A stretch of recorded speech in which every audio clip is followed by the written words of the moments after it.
ಶ್ರೀ ವಿಶ್ವಾವಸುನಾಮ ಸಂವತ್ಸರ ದಕ್ಷಿಣಾಯನ ವರ್ಷ ಋತು ಭಾದ್ರಪದ ಮಾಸ ಕೃಷ್ಣ ಪಕ್ಷವಾಗಿದೆ. ಈ ದಿವಸ ಬುಧವಾರವಾಗಿರ್ತಕ್ಕಂಥದ್ದು, ತೃತೀಯ ತಿಥಿ ರೇವತಿ ನಕ್ಷತ್ರ.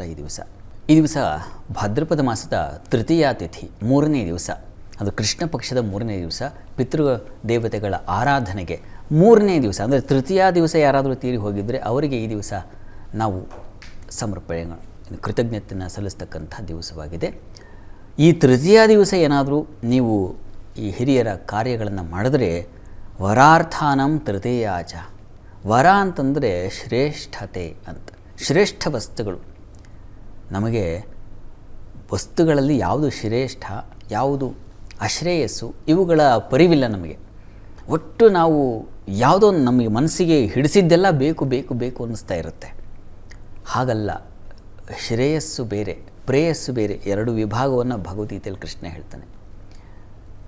ಶ್ರೇಯಸ್ಸು ಅಂತಕ್ಕಂಥದ್ದು ನಮ್ಮ ಬದುಕಿಗೆ ಔನ್ನತ್ಯದ ದಾರಿಯನ್ನು ಸೂಚಿಸ್ತಕ್ಕಂಥದ್ದು, ಉನ್ನತ ಮಟ್ಟವನ್ನು. ಅದು ಕೇವಲ ಲೌಕಿಕ ಉನ್ನತ ಮಟ್ಟ ಅಂತಲ್ಲ. ಲೌಕಿಕ ಅಂತಂದರೆ ಸಮಾಜದಲ್ಲಿ ನಾವು ಯಾವುದೋ ಒಂದು ಸನ್ಮಾನ ಬರುತ್ತೆ ಮತ್ತಿನ್ನೋ, ಹೀಗಲ್ಲ.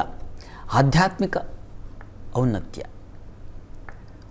ಆ ರೀತಿಯ ಔನ್ನತ್ಯ ಬೇಕಾಗಿದ್ದರೆ ಈ ದಿವಸ ಶ್ರಾದ್ದಾದಿಗಳನ್ನು ನೆರವೇರಿಸಬೇಕು. ಅದರಿಂದ ವರಾರ್ಥ, ಆ ಒಂದು ಶ್ರೇಷ್ಠತೆಯ ವರ ಅಂತಕ್ಕಂಥದ್ದು ಪಿತೃದೇವತೆಗಳಿಂದಲೇ ನಮಗೆ ಅನುಗ್ರಹವಾಗುತ್ತೆ. ತನ್ಮೂಲಕ ಭಗವತ್ ಚಿಂತನೆ, ಸತ್ಸಂಗ ಇಂಥವುಗಳು ಏರ್ಪಾಡಾಗುತ್ತೆ. ಮತ್ತು ನಮ್ಮ ಮುಂದಿನ ದಾರಿ ತುಂಬ ಶ್ರೇಷ್ಠವಾಗಿರುತ್ತೆ.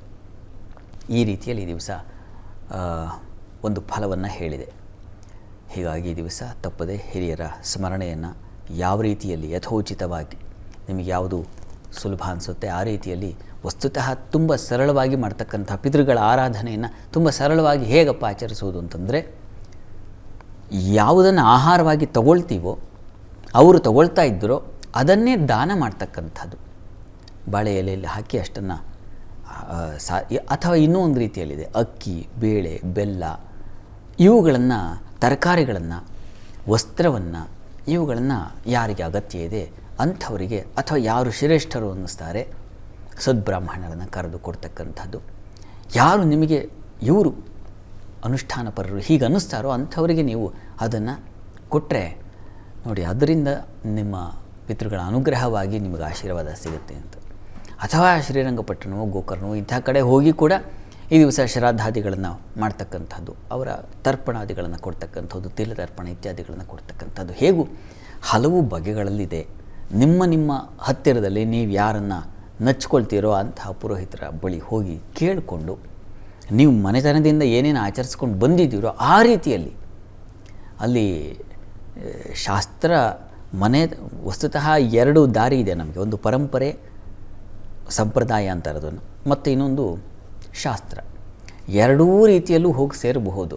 ಗೊಂದಲ ತುಂಬ ಗೊಂದಲ ಮಾಡಿಕೊಂಡ್ರೆ ನಮಗೆ ಮತ್ತು ಇನ್ನೊಂದು ಸಮಸ್ಯೆ ಆಗುತ್ತೆ. ಅದು ಹೀಗೆ ಹೆಚ್ಚು ಗೊಂದಲ ಮಾಡ್ಕೋಬೇಡಿ. ಇಲ್ಲಿ ಮುಖ್ಯವಾಗಿ ಬೇಕಾಗಿರೋದು ಶ್ರದ್ಧೆ. ಶ್ರದ್ಧೆಯಿಂದ, ಭಕ್ತಿಯಿಂದ ನೀವು ನಿಮ್ಮ ಪಿತೃಗಳ ಆರಾಧನೆಯನ್ನು ಹೇಳಿ ಸುಮಾರು ಬಗೆಗಳಲ್ಲಿ ಹೇಳಿದೆ. ಹೀಗಾಗಿ ನಿಮಗೆ ಏನು ಅನಿಸುತ್ತೆ, ನಿಮ್ಮ ಕುಲಪುರೋಹಿತರು ಏನು ಹೇಳಿಕೊಟ್ಟಿದ್ದಾರೆ, ಏನನ್ನು ತೋರಿಸ್ತಾರೆ ಮಾರ್ಗದರ್ಶನ, ಆ ರೀತಿಯಲ್ಲಿ ಮಾಡಿ ಅದಕ್ಕೆ ನಚ್ಚಿಕೊಳ್ಳಿ.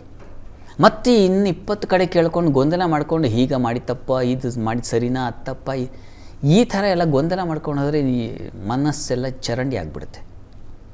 ಆ ಥರ ಮಾಡ್ಕೋಬೇಡಿ. ನೀವು ಸಲ್ಲಿಸುವ ಪೂಜೆ ನಿಮಗೆ ಒಂದು ಸಮಾಧಾನ ಕೊಡಬೇಕಷ್ಟೇ.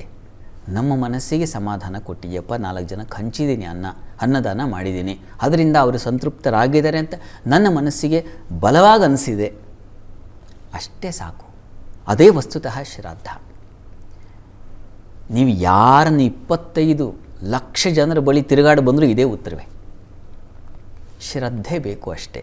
ನೀವು ಮಾಡುವ ಆ ಉನ್ನತಿ ಬೇಕು. ನಿಮ್ಮ ಮನಸ್ಸಿಗೆ ಒಂದು ಸಮಾಧಾನದ ಉನ್ನತಿ ಸಿಕ್ಕರೆ ಅದೇ ಶ್ರಾದ್ದ ಅಂತಲೇ ಶಾಸ್ತ್ರಕಾರರೆಲ್ಲ ವಿವರಿಸಿದ್ದಾರೆ. ಹೀಗಾಗಿ ಗೊಂದಲ ಮಾಡ್ಕೋಬೇಡಿ. ಅವ್ರನ್ನ ಕೇಳಿಕೊಂಡು ಆ ರೀತಿಯಲ್ಲಿ ಕಾರ್ಯಗಳನ್ನು ಮಾಡಿ. ಒಳ್ಳೆಯದಾಗಲಿ.